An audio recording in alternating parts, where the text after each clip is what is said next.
Steel plant ప్రాపర్టీస్ని అమ్మకూడదు అని April 25ని Andhra Pradesh హైకోర్టులో నేను పర్సనల్ గా ఆర్గ్యూ చేసి జస్టిస్ శేషసాయి గారు, విజయ్ గారు ఇచ్చిన ఆర్డర్స్ చూడండి. Status quo not to cell అని పేజ్ 13. ఇదందరికీ మీకు పంపిస్తున్నాను. నిన్న పురంధేశ్వరి బీజేపీ మంత్రి కుమారస్వామి దేవగౌడ కొడుకు దగ్గరికి వెళ్ళి, అయ్యా మా డ్రామాని మీరు యాక్సెప్ట్ చేయండి, స్టీల్ ప్లాంట్ అమ్మకండి అని. స్టీల్ ప్లాంట్ ని అమ్ముతున్నది నరేంద్ర మోదీ గారు. తన మిత్రులైన అదానీ, అంబానీ, జిందాల్ వాళ్ళకి ముడ్డు మీద తంతే మూతుపళ్ళు రాలే అన్నట్టు అమ్ముతున్న దగ్గరికి వెళ్ళి మీరు ఆపండి దమ్ముంటే.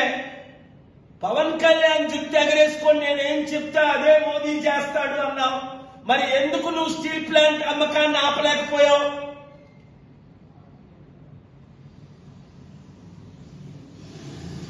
ఎందుకు మోదీ చేత ప్రకటించలేకపోయారు మీరు?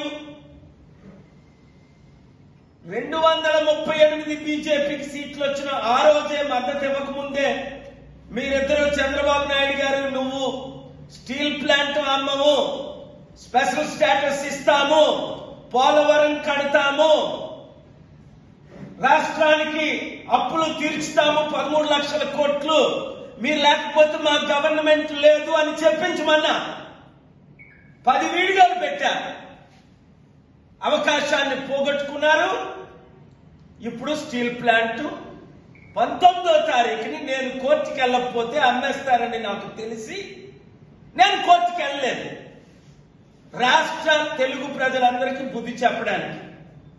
కూటమి అన్నారు కదా, ఈవీఎంల సపోర్టు, మీలో మూర్ఖులందరూ ఓట్లు వేశారు.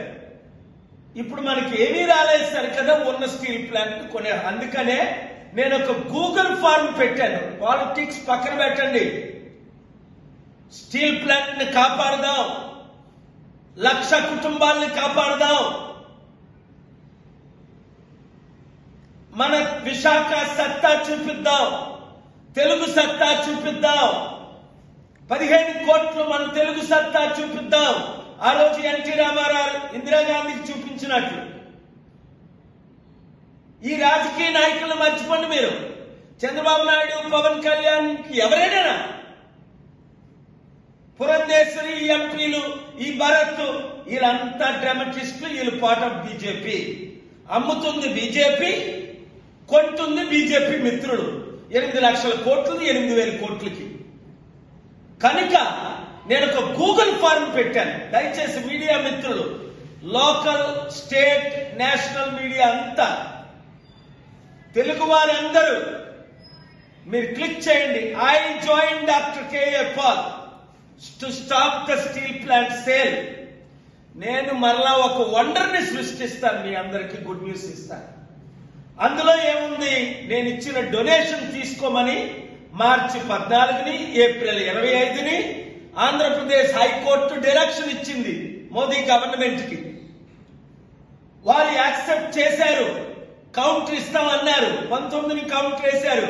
అందులో నా పేరు, మేము డబ్బులు డొనేషన్ ఇస్తున్నాం, మేము తీసుకుంటున్నాం, పాల్గారు ఇస్తున్నారని పెట్టలేదు. అందుకనే ప్రతి ఒక్కరు, మీకు స్టీల్ ప్లాంట్ కావాలా 100 మందితో సంతకం పెట్టించండి. నిరుద్యోగులకు ఉద్యోగాలు కావాలా, అక్కడ కంపెనీలు పెట్టి చంద్రబాబు నాయుడు గారికి, పవన్ కళ్యాణ్కి మీరు బుద్ధి చెప్పాలంటే నోరిప్పమనండి. సీక్రెట్ గా అమ్ముతున్నాయని ఈ రోజు అమ్ముతున్నారు, రేపు అమ్ముతున్నారు, ఎల్లుటి అమ్ముతున్నారు. అవన్నీ ఆపమనండి. చిత్తశుద్ధి ఉన్న మీడియా అంతా, తెలుగు సత్తా చూపిద్దాం, మేము అమ్ముడు పోలేదు అన్న మీడియా అంతా రిపోర్ట్ చేయండి. స్టీల్ ప్లాంట్ ని కాపాడండి, ఉద్యోగుల్ని కాపాడండి, నిరుద్యోగులకు 100 కంపెనీలు తీసుకొద్దాం. 100 రోజుల్లో మన సత్తా చూపిద్దాం. Thank you very much.